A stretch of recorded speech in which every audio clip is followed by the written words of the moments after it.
함께 나눌 말씀의 제목은 나사로야 나오라입니다. 지난주 종료 주일에서부터 계속 요한복음 11장을 보고 있습니다. 나사로가 아팠죠. 지난 주일에는 병들어 죽어가고 있었습니다. 그리고 지난 수요일에 이 죽은 지 나흘이 된 이 나사로의 무덤에 찾아오시고 또 함께 울어주신 예수님을 만났습니다. 그리고 오늘은 드디어 이제 나사로를 다시 살리시는, 부활하게 하시는 우리 예수님의 모습을 또 함께 보려고 합니다. 자, 먼저 예수님이 찾아오셨던 이 나사로의 무덤이 어떤 무덤이냐 하는 것이죠. 첫째로 이 나사로의 무덤은 두려움의 무덤입니다. 왜냐하면 예수님이 이 나사로가 이제 죽었고, 그래서 나사로를 살리시려고 제자들에게 우리 유대로 가자 그랬어요. 다시 유대로 가자 그랬더니 제자들이 막 환영한 게 아니었죠. 두려워했어요. 왜? 걱정했어요. 왜냐하면 일전에 사람들이 예수님과 제자들을 돌로 치려했던 그 기억이 남아 있어서 나사로에게 가는 것을 두려워했습니다. 그래서 나사로의 무덤은 바로 이런 두려움의 무덤, 근심의 무덤, 염려의 무덤이라고 할 수가 있습니다. 또한 이 나사로의 무덤은 의심의 무덤입니다. 불신의 무덤이죠. 예수님이 마르다에게 말씀하셨어요. 네 오라비가 다시 살 거다. 죽은 지 나흘이 됐는데 네 오라비가 다시 살 거다. 그러니까 마르다가 뭐라 그러죠? 자, 우리 24절 말씀만 한번 읽어봐요. 시작. 마르다가 이르되 마지막 날 부활 때에는 다시 살아날 줄을 내가 아나이다. 지금 예수님은 나사로를 언제 살리시려고 하는 거예요? 지금, 오늘, 맞아요? 지금, 오늘. 바로 오늘이 구원의 날이고, 지금이 은혜 받을 날이고, 지금이 구원받을 날이고, 지금 역사하는 날이고, 오늘이 치유받는 날이고, 오늘이 새로워지는 날이고, 오늘이 부활의 날인 줄로 믿습니다. 그런데 마르다는 뭐라 그러죠? 믿음이 없는 건 아니에요. 믿음은 있어요. 종말에 대한 신앙이 있다고요. 그러니까 마지막 날에는 다시 살아날 줄을 믿습니다. 이렇게 얘기를 한 것이죠. 나사로의 무덤은 어떤 무덤입니까? 의심의 무덤입니다. 죽은 지 나흘이나 됐는데, 이미 죽었는데, 이미 이만큼 망했는데 되겠어? 라고 하는 의심의 무덤, 불신의 무덤이죠. 또 나사로의 무덤은요, 슬픔의 무덤이기도 했습니다. 사람들이 다 울었어요. 마르다도 울고 마리아도 울고 또 조문을 왔던 모든 문상객들도 다 울고요. 심지어 예수님도 우셨나요? 예, 예수님도 우셨습니다. 거기는 슬픔이 있는 무덤이었죠. 우울한 무덤이었습니다. 자, 이 무덤을 예수님이 오늘 바꾸십니다. 그렇죠? 두려움에 떨던 이 제자들을 이제는 평강의 무덤으로, 의심과 불신에 가지고 있었던 이 무덤을 믿음과 확신의 무덤으로, 슬픔과 우울함과 다운이 되어 있던 이 무덤을 주님이 기쁨과 찬송의 무덤으로 바꾸시는 놀라운 역사가 오늘 아침에 있는 것이죠. 오늘 이 부활의 승리, 부활의 영광이 함께 말씀을 듣고 함께 은혜를 나누는 우리 모든 성도님들께 함께 하시기를 주님의 이름으로 축원합니다. 자, 어떻게 예수님은 이걸 바꾸셨는가? 몇 가지 단계가 있어요. 그냥 한순간에 나사로가 확 부활한 게 아니라 나사로가 부활하기까지 몇 가지의 프로세스가 있습니다. 첫째는 뭐냐면 예수님이 마르다에게 돌을 옮기라 이렇게 말씀하셔요. 이게 첫 번째 단계입니다. 그러니까 저와 여러분의 가정에 이 부활의 생명이 흘러 들어오려면 이 부활의 생명을 막고 있는, 입구를 막고 있는 돌을 옮기셔야죠. 그렇죠? 돌을 옮기셔야 합니다. 자, 예수님이 마르다에게 하신 말씀을 읽어보겠습니다. 요한복음 11장 39절 시작. 예수께서 이르시되 돌을 옮겨 놓으라 하시니 그 죽은 자의 누이 마르다가 이르되 주여 죽은 지가 나흘이 되었음에 벌써 냄새가 나나이다. 여러분, 예수님이 마르다에게 하신 명령이 뭐예요? 돌을 옮겨 놓으라. 자, 피곤하세요? 아니죠. 예. 부활이 아침에 주무시면 안 됩니다. 자, 저를 따라서 하세요. 돌을 옮겨 놓으라. 예, 돌을 옮겨 놓으라. 이거 어려워요? 이해하기 어렵습니까? 아니죠. 물론 이 여인의 이 몸으로 그 큰 돌을 옮긴다라는 것은 아마 쉽지 않은 도전일 겁니다. 그래도 있는 힘을 쓰면 어떻게든 옮길 수는 있잖아요. 그죠? 그런데 마르다는 옮기려고 해요? 안 옮기려고 그래요? 안 옮기려고 합니다. 왜냐하면 나흘이 됐다. 이미 죽은 지 나흘이 됐다. 그리고 뭐도 나요, 지금? 냄새도 난다. 이게 지금 꽉 들어와 있는 겁니다. 그러니까 안 옮기겠다는 거예요. 여러분, 이 돌이 대리석이냐, 이 돌이 뭐 화강암이냐, 이건 하나도 중요하지 않아요. 내 안에 이게 되겠어? 이게 되겠어? 이런 마음이 들어오면 삼손이 와도 그 돌을 못 옮깁니다. 예수님의 명령은, 하나님의 명령은 성경에 보면 어려운 거 아니에요. 자, 앞에는 홍해바다고 뒤에는 바로의 특별 병거 600승이 쫓아옵니다. 이때 하나님이 모세에게 뭐라 그래요? 바다 위에 네 지팡이를 들고 내밀어라 그래요. 아니, 지팡이 들고 팔 내밀라는데 그게 어려워요? 그런데 그렇게 하면 바다가 갈라져 길이 나는 것이죠. 하나님의 명령은 어렵지 않습니다. 여호수아 군대가 가나안에 들어갔을 때 제일 먼저 만난 게 요단강입니다. 1년 중에, 그때가 우기였던 것 같아요. 그래서 1년 중에 요단강 물이 가장 창일할 때, 그때 하나님께서 여호수아를 통해서 제사장들에게 언약궤를 메고 들어가라 그러죠. 아직 물이 갈라진 게 아닌데 들어가라 그래요. 그러니까 제사장들에게는 도전인 겁니다. 아직 아무런 일이 요단강에 일어나지 않은 상태에서 언약궤를 메고 들어가라는 거예요. 언약궤가 무겁습니까? 언약궤를 네 사람이 서로 메고 그냥 들어가면 되죠. 그런데 언약궤가 무거워집니다. 언제? 의심이 들 때. 그리고 내 안에 냉소적인 생각들이 들어올 때. 어떤 생각? 되겠어 그게? 아니, 돌을 옮기면 되겠어? 성을 돌아라. 성을 돌아라.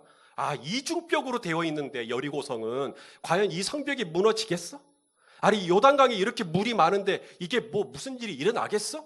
아니, 물이 포도주로 과연 변하겠어? 아니, 죽은 사람이 살아나겠어? 아니, 하늘에서 비가 내리겠냐고. 우리 성도님들이 지금 온라인으로 예배를 드리죠. 과연 얼마나 우리 성도님들이 이 온라인 예배를 드리겠어? 이런 생각들. 얼마나 참여하겠어? 이런 것들. 그러니까 어떻게 되는 거예요? 그 입구가 막혀 있는 겁니다. 축복의 입구가, 회복의 입구가, 생명의 입구가 계속 막혀 있는 거죠. 왜? 되겠어? 이런 생각들. 거기에 내 안에 계속해서 계속해서 의문을 갖고 있는 겁니다. 그게 되겠어요? 아니, 어떻게 죽은 지 나흘이나 되고 벌써 냄새가 나는데 이게 되겠어요? 나사로는 살 수 있어요. 나사로는 다시 회복될 수 있습니다. 나사로는 저 슬픔의 무덤에서, 저 두려움의 무덤에서, 저 의심의 무덤에서 다시 나올 수 있습니다. 근데 입구가 막혀 있네요. 그래서 예수님이 마르다에게 말씀하십니다. 우리 집사님에게 말씀하십니다. 우리 권사님들에게 말씀하십니다. 돌을 옮겨 놓아라. 어느 누구도 대신해 줄 수 없어요. 마르다가 해야 돼요, 그것은. 요단강에 언약궤를 메고 들어가는 건 여호수아가 할 수 없어요. 그건 제사장들이 해야 되는 거예요. 성벽을 도는 건 이스라엘이 도는 거예요. 그건 누구도 대신할 수 없어요. 물을 떠서 연회자에 갖다 주는 건 하인들이 하는 거예요. 누구도 나를 대신하여서 이 돌을 옮길 수 없어요. 주님이 말씀하십니다. 네가 돌을 옮겨 놓아라. 이것이 첫 번째 단계입니다. 저와 여러분의 이 생명의 입구를 막고 있는 돌이 무엇입니까? 오늘 저와 여러분의 마음속에 되겠어? 되겠어. 우리 남편이 되겠어? 아니, 내 사업이 되겠어? 아니, 내 아들이, 내 딸이 되겠어? 아니, 내가 되겠어? 이런 생각들이 있다면 사랑하는 여러분, 그게 바로 축복의 입구를 막고 있는 돌이라는 거예요. 오늘 이 돌을 나사렛 예수 그리스도의 이름으로 옮겨놓는 이 부활의 아침이 되시기를 축복합니다. 자, 두 번째 단계죠. 이제 돌을 옮겨놨어요. 예수님이 계속 마르다를 격려하니까 마르다가 이제 옮깁니다. 있는 힘을 써서 이제 옮겼겠죠. 옮기고 난 다음에 예수님이 그 다음에 하신 일이 있어요. 옮겨놓자마자 나사로가 짠 하고 부활한 게 아닙니다. 옮겨놓고 나서 굉장히 중요한 일을 해요. 그게 뭐죠? 기도하시는 일을 하십니다. 하나님의 아들 예수님이 이 나사로의 무덤 앞에서 기도를 해요. 예수님이 뭐라고 기도했는가 같이 볼까요? 자, 예수님의 기도 내용입니다. 요한복음 11장 41절 읽어보시죠. 시작. 돌을 옮겨 놓으니 예수께서 눈을 들어 우러러 보시고 이르시되 뭐라 그래요? 아버지여, 내 말을 들으신 것을 감사하나이다. 자, 예수님이 어떻게 기도를 시작하고 있죠? 응? 감사하나이다. 아멘입니까? 우리의 기도는 항상 뭐부터 시작해야 될까요? 감사부터 시작하셔야 됩니다. 아직 나사로가 살았어요? 안 살았어요? 아직 아무런 일이 일어나지 않았어요? 그래도 예수님은 뭐부터 시작해요? 감사합니다. 우리가 이 에피타이저를 먹습니다. 돈가스를 주문하면 돈가스가 나와요? 에피타이저로 뭐가 나와요? 스프가 나오죠. 시골에서 올라온 한 청년이 스프가 돈가스인 줄 알고 스프만 먹고 계산하고 나갔다는 이야기가 있습니다만, 에피타이저예요. 에피타이저는 나로 하여금 식욕을 더 돋게 만들고 본 메뉴를 더 맛있게 먹을 수 있도록 하기 위해서 에피타이저. 감사는요, 기도의 에피타이저입니다. 항상 감사부터 시작하셔야 돼요. 여러분, 기도하려고 눈을 딱 감았는데 기도가 막 될 때도 있지만 기도가 이렇게 안 될 때도 있나요? 예, 저도 그래요. 이렇게 딱 앉았는데 이렇게 뭔가 이렇게 꽉 뭐가 저를 눌러요. 제 마음을, 제 생각을. 그래서 기도가 안 열려요. 그러면 어떻게 해야 되는지 아세요? 감사합니다 하시면 돼요. 감사할 제목이 생각이 안 나는데요. 그래도 감사합니다. 생각이 안 나고 기도가 막히면 막힐수록 그냥 고백을 하세요. 고백. 주여 감사합니다. 감사합니다. 계속 감사합니다 해보세요. 그러면요, 진짜로 감사할 제목이 퍼뜩 떠올라요. 오늘 예수님의 기도. 주님, 아버지요, 항상 내 기도 들어주신 거 감사합니다. 이렇게 시작하잖아요. 우리도 마찬가지예요. 오늘 이 부활의 아침에 우리 성도님들 이렇게 만날 수 있게 해주셔서 감사합니다. 오늘도 온라인으로 우리 성도님들 만날 수 있게 하시고 또 함께 예배 드릴 수 있게 해주셔서 감사합니다. 오늘도 이 부활의 아침에 예수 그리스도를 주로 고백하는 모든 교회가 예수의 나심을, 예수님의 이 부활을 축하하면서 함께 기쁨으로 예배할 수 있게 해주셔서 감사합니다. 여러분에게 막 감사가 막 떠오르죠. 마치 이 고구마 하나를 캐면 계속 따라 나오듯이 감사가 계속 터집니다. 그러면 그 다음에 감사의 문이 열렸죠. 그러면 간구의 문이 그 다음 열립니다. 예수님의 기도도 마찬가지예요. 감사를 하고 난 다음에 이제 본격적으로 예수님의 기도가 시작이 되죠. 자, 그 다음 절입니다. 42절 읽어볼까요? 시작. 항상 내 말을 들으시는 줄을 내가 알았나이다. 그러나 이 말씀 하옵는 것은 둘러선 무리를 위함이니 곧 아버지께서 나를 보내신 것을 그들로 믿게 하려 함이니이다. 자, 예수님의 기도의 특징을 여러분 잘 보셔야 돼요. 나사로의 무덤 앞에서 예수님이 기도를 하시는데 나사로를 살려주십시오. 나사로를 부활시켜 주십시오. 그래야 제가 좀 덜 쪽팔릴 것 같습니다. 뭐 이런 거. 예수님 내 체면을 좀 봐서라도 아버지 좀 살려주십시오. 뭐 이런 거. 이게 아니죠. 예수님은 지금 당신 자신을 위하여 구하고 있는 게 아니죠. 내가 이 말씀을 하옵는 것은, 내가 이 기도를 드리는 것은 나를 위함이 아니라 뭐라 그래요? 나를 둘러선 내 이웃, 내 형제, 다른 사람. 그렇죠? 예수님의 기도는요, 당신 자신의 어떤 이기적인 욕망을 채우기 위한 그런 정욕적인 기도가 아니었던 거죠. 예수님의 기도는 뭐예요? 내 옆에 있는 이웃들, 내 옆에 있는 형제들, 나랑 같이 살고 있는 사람들, 바로 이들을 위한 간구였던 거죠.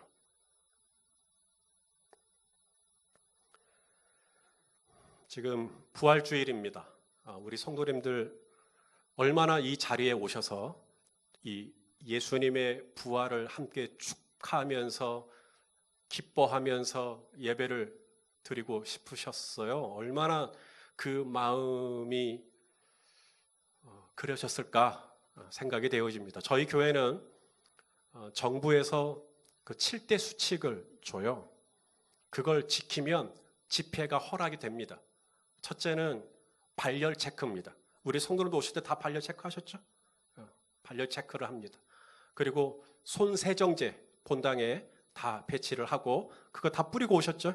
그리고 지금 마스크 다 쓰고 지금 예배를 드리시고 서로 사회적 거리 두고 부부간이라도 떨어져서 지금 예배를 드리시고 계십니다. 그리고 들어오실 때 명부 작성 하셔야 됩니다. 그리고 끝나고 난 다음에 공동 식사 안 됩니다. 그리고 이 예배가 마치고 나면 저희 교육자들은 본당을 다 소독합니다. 이 7가지 저희는 다 지키고 있습니다. 그러므로 우리 성도님들이 원하시면 오늘 오실 수 있어요. 오늘 오셔서 서로 거리를 두고 앉으셔서 예배를 드리시면 문제가 없습니다. 그런데 저희는 오늘도 온라인으로 예배를 드리고 있죠. 왜 그렇습니까? 우리가 부활주일이니까 오늘은 예수님이 사망의 권세를 이기시고 무덤에서 나오신 날이니까 나 오늘은 내가 교회 가야겠다 하고 우리가 다 오늘 이 성전에 모였다고 해보십시다. 그럼 어떻게 될까요?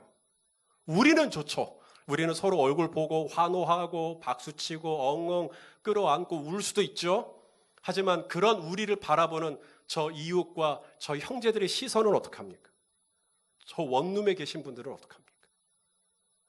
그런 의미에서 저희는 이 부활주일이 저희 크리스찬들에게, 저희 성도들에게 너무나 중요한 날인 줄 알지만 우리는 기꺼이 우리의 마음, 우리의 소원대로 움직이는 것이 아니라 나를 둘러선 무리를 위함이니 이것이 예수님 닮은 기도라는 거예요. 다행히 오늘 우리 성도님들 많이 오셨지만 그래도 너무 많이는 안 오셔서 감사하게 생각합니다. 그래도 이렇게 사회적 거리 두고 띄엄띄엄 앉을 수 있을 만큼 오셔서 감사합니다. 사랑하는 여러분, 우리 온라인으로 예배드리는 거 참 불편하실 거예요. 지금 저희 집에는 중학교 3학년 아들과 딸이 있습니다. 온라인 개학을 했어요. 온라인 개학을. 온라인 개학하는 풍경이 참 어렵습니다. 그 모습을 보면서 우리 성도님들이 온라인 예배를 이렇게 드리시겠구나. 그 생각이 좀 들었어요. 왜냐하면 이 나의 집중을 방해할 만한 요소가 너무 많은 거예요. 온라인 계약을 해버리니까. 먹고 싶죠? 어디 딴 데 가고 싶죠? 우리 집에는 또 고양이가 있거든요. 또 고양이가 와서 건들죠.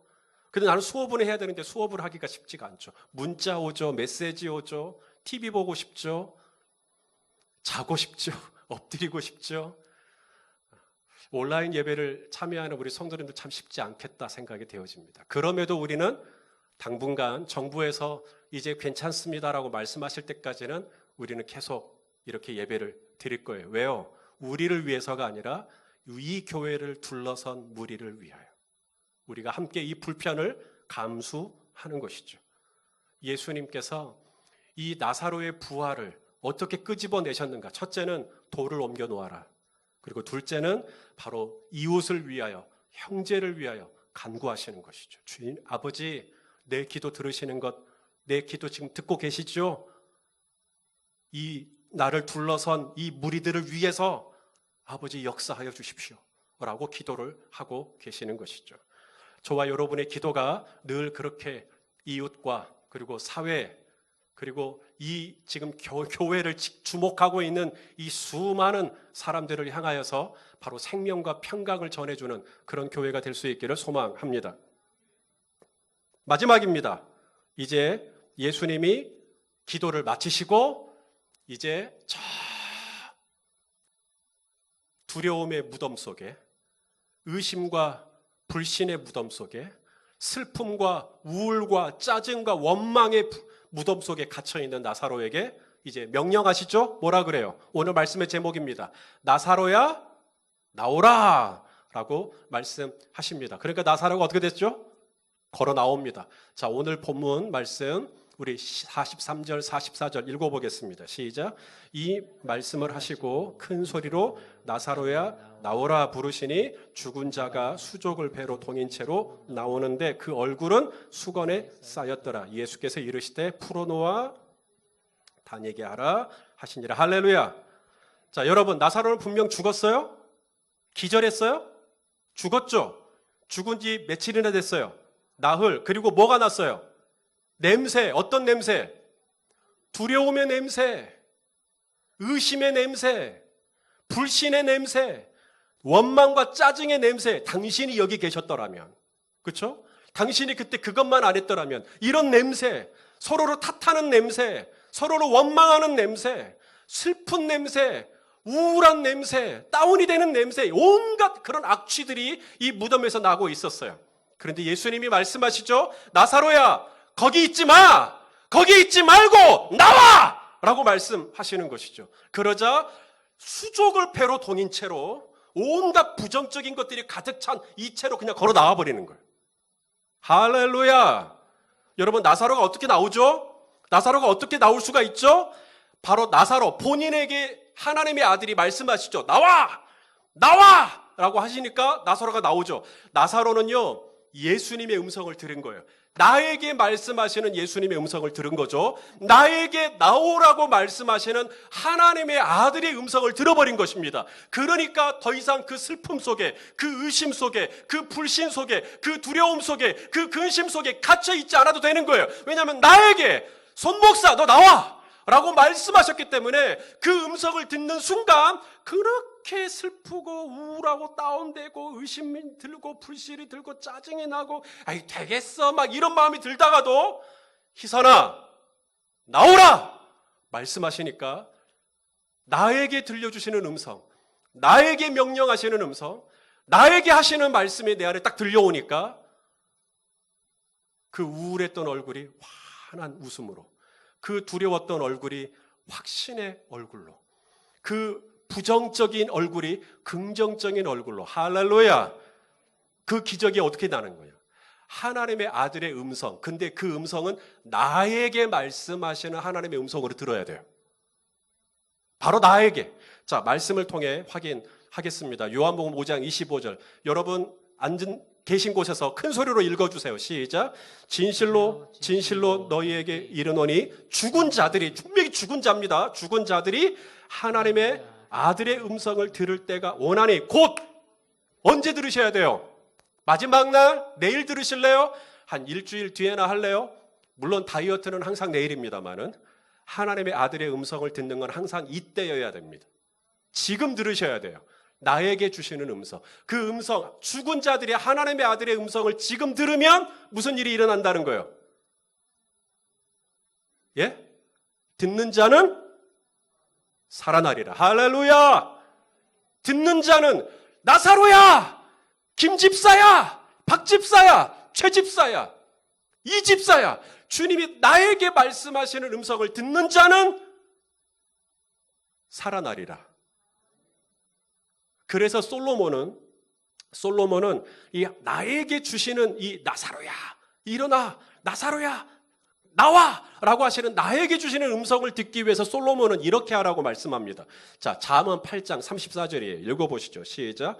누구든지 내게 들으며 그 다음에 날마다 내 문 곁에서 기다리며 문설주 옆에서 기다리는 자는 복이 있나니. 왜 솔로몬은 하나님의 이 문 곁에, 하나님의 문설주 옆에, 왜 여기서 뭘 기다리는 거예요? 뭘?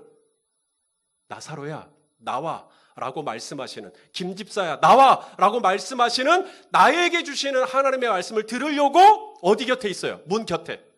그리고 문설주 옆에 딱 붙어 있는 거예요. 그리고 오늘이라도 말씀하실까? 오늘이라도 주님이 내게 들려주실까? 오늘 주님이 나에게 어떤 해답을 주실까? 오늘 주님이 나에게 지혜를 주실까? 오늘 주님이 나에게 살 길을 열어주실까? 오늘 주님이 역사해 주실까? 날마다 내 문 곁에서, 내 문설주 옆에서 내 음성을 기다리는 자는 복이 있도다. 할렐루야. 마리아가 예수님의 음성을 듣죠. 마르다는 부엌에서 식사 준비하고 있었고, 마리아는 예수님의 말씀을 듣고 있는데 어디서 들었다 그래요? 발치가 어디예요? 바로 예수님 바로 앞이죠. 왜? 그래야 예수님의 음성 들으니까. 나에게 주시는 나사로야, 희선아, 손목사야, 종태야, 주님이 나에게 말씀하시는 그 음성을 들으려고 주님의 발치 앞에 앉아 있는 거예요. 사랑하시는 여러분, 얼마나 답답하세요? 코로나로 인해 지금 모이고 싶어도 모일 수 없는 이때에, 대면하여 함께 현장에서 예배드리고 싶어도 할 수 없는 이때에 얼마나 답답하세요? 벌써 한 달이 지나고 2달이 지나고 얼마나 힘드세요? 저는 우리 성도님들이 코로나로 인해서 함께 현장에서 예배할 수 없는 날이 길어지면 길어질수록 분명 우리 성도님들이 지칠 때가 온다고 생각합니다. 믿음이 예전 같지 않아질 수도 있어요. 그러면서 점점 내 안에 오늘 이 나사로의 무덤처럼 두려움이, 근심이, 염려가 내 영혼을 어둡게 하고 의심과 불신, 되겠어? 이젠 안 될 것 같은데 온갖 부정적인 생각들이 들어오고 거기서 더 나아가 슬프고 우울한 감정들에 휩싸이는, 안 그러면 좋겠지만 그럴 수도 있다고 생각합니다. 오늘 이 부활의 아침에 바로 그러한 감정으로 나사로의 무덤 같은 심정으로 오늘 이 화면 앞에 앉아 계신 분이 계시다면 오늘 주님이 나사로에게 말씀하시는 이 음성, 그냥 성경에 보니까 나사로라는 사람이 살고 있었고 그가 죽었다가 살아났다더라. 지금도 남 얘기처럼 오늘 이 설교를 듣고 있다면 오늘의 이 부활의 역사는 물 건너가는 거예요. 사랑하는 여러분, 오늘 이 나사로가 나에게 주시는 주님의 명령으로 알고 나에게 주시는 주님의 말씀인 줄로 알고 나에게 적용시켜 주시는 말씀인 줄로 알고 그것을 들었을 때 수족을 배로 동인 채로, 근심을 배로 동인 채로, 슬픔을 배로 동인 채로, 온갖 의심을 배로 동인 채로 걸어 나와버린 것처럼 오늘 우리 성도님들도 오늘 들려주시는 이 메시지가 다른 사람 들었으면 좋겠다는 메시지가 아니라 나에게 지금 직접적으로 말씀하시는 음성으로 듣게 되는 역사가 있게 되기를 소망하는 것이에요. 그랬을 때 걸어 나올 수 있어요. 거기에 머물러 있지 않을 수 있어요. 진정한 나사로의 부활이 나의 부활이 되며 예수님의 부활이 나의 부활이 될 수가 있는 것이죠. 어떻게 해요? 어떻게 해요? 방법을 가르쳐 드릴게요. 바로 하나님의 말씀 곁으로 가는 것입니다. 하나님의 말씀 옆으로 가는 것이에요. 그래서 오늘도 하나님이 이 말씀을 통하여 나에게 뭐라고 들려주시나, 그래서 다른 사람을 통해서 내게 주시는 말씀이 아니라 바로 나에게 직접적으로 성경을 통해서 하나님의 말씀을 묵상할 때 나에게 주시는 음성을 들어야만 우리 성도님들 이 코로나에서 승리할 수 있어요. 여기서 믿음 떨어지지 않을 수 있어요. 성경을 펼치시고요, 성경을 읽으시고요, 너무 묵상하려고 하지 마세요. 제가 최근에 읽었던 어떤 책에는 이렇게 되어 있어요. 한국 교회 묵상이 실패한 이유는 너무 묵상하려고 했기 때문이다. 여러분, 성경을 그냥 읽으세요. 그러다가 뭐가 와서 꽂히면 그게 묵상이고요. 오늘 성경을 읽다가 뭐 없네? 그러면 닫으셔도 돼요. 그래도 성령님은 역사하십니다. 너무 내가 오늘 이 본문을 읽고 뭔가 새로운 걸 내가 깨달아야지, 뭔가 통찰을 내가 좀 해야 돼, 이러려고 하니까 오히려 묵상이 안 되는 거예요. 성경을 읽으시고 성경을 읽은 그 자체로 이미 묵상이에요. 그래서 성경을 읽으시고 거기서 특별히 내게 뭐가 와 닿으면 그걸로 감사하시면 되는 것이고, 뭐가 없어도 그냥 한 번, 두 번, 세 번 이렇게 읽는 것으로 여러분의 묵상은 충분합니다. 도전합니다. 하나님의 말씀 곁으로 가십시오. 하나님의 말씀 옆으로 가십시오. 커피도 마시시고요, 커피 마실 때 어플을 이용해서 성경도 읽으세요. 넷플릭스 잘 보시죠? 넷플릭스만 보지 마시고 하나님의 말씀도 읽으시고 하나님의 말씀도 가까이 하시고, 그렇게 해서 나사로야 나오라, 그 슬픔의 무덤에서, 그 절망의 무덤에서, 그 의심의 무덤에서, 그 두려움의 무덤에서 너 나오라, 나에게 직접적으로 들려주시는 음성을 들으시고 이 사망과 절망의 속박을 풀어나와 생명의 기운으로, 부활의 기운으로, 환희의 기운으로 충만해지는 우리 성도님들 삶의 자리가 되시기를 예수님의 이름으로 축원합니다. 우리 옆에 있는 분에게 당신도 살